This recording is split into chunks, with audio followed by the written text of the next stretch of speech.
มาตีกันแต่ละคนก็มีกินแต่ก็มีตีอันนี้มันจัดว่าที่มาขึ้นนะส่วนพวกที่เก่านี่ ไม่เสียว่า ใจ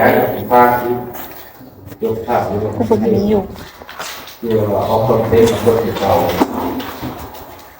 หยิบถ่ายแล้วก็เป็นซองมาติดไปส่วนมาโคตรศาสตร์ที่เป็นพวกที่เก่านี่เขาเรียกว่าโคตรศาสตร์คนเรามีศูนย์กลางประสาทอยู่ที่สมองตัวสมองนี่เป็นมาศูนย์กลางประสาทเป็นผู้คุมทุกอย่างการชื่อการจำการพูดกินเลยอยู่ที่สมองมันจะมีไงประสาทโตมาทุกส่วนของร่างกายสมองสร้างว่ากับบ้านเขาฝ่ายนั้นเอาขึ้นเองสมอง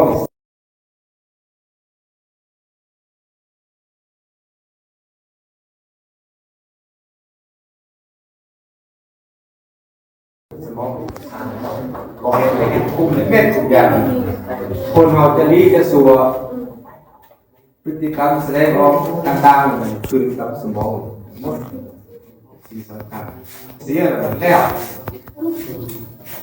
โบกเด้งไหลทุกอย่างเสียไปเม็ด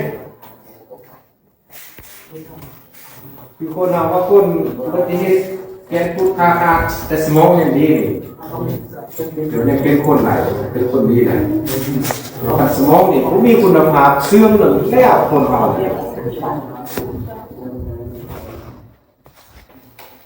สมองไปเสื่อมไปเกย์กันแล้ว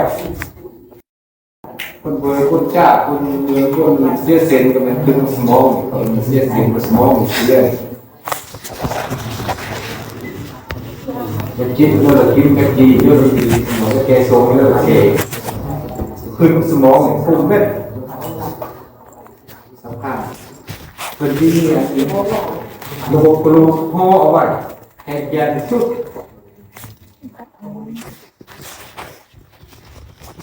กระดูกห่อไว้พวกมันจบยากระทบยาโบราณทุกปีทำตัวเองในล่าบางทีรถไฟตามเอาเสาไฟตามเอาคลองแขนแบบนั้นเป็นเลยสมองเป็นรักษาอะไรหมดชุดสำคัญบางคนสำคัญบางคนไหมสมองเสียสแล้วขึ้นมีความหมาย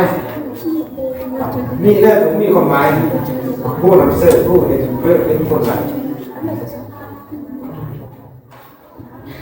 สำคัญเขาเป็นคนยังรู้ยังน้อยสมองยังกำลังเป็นไงโตสมองเปลี่ยนทางอะไรเนี่ยยาวัสลา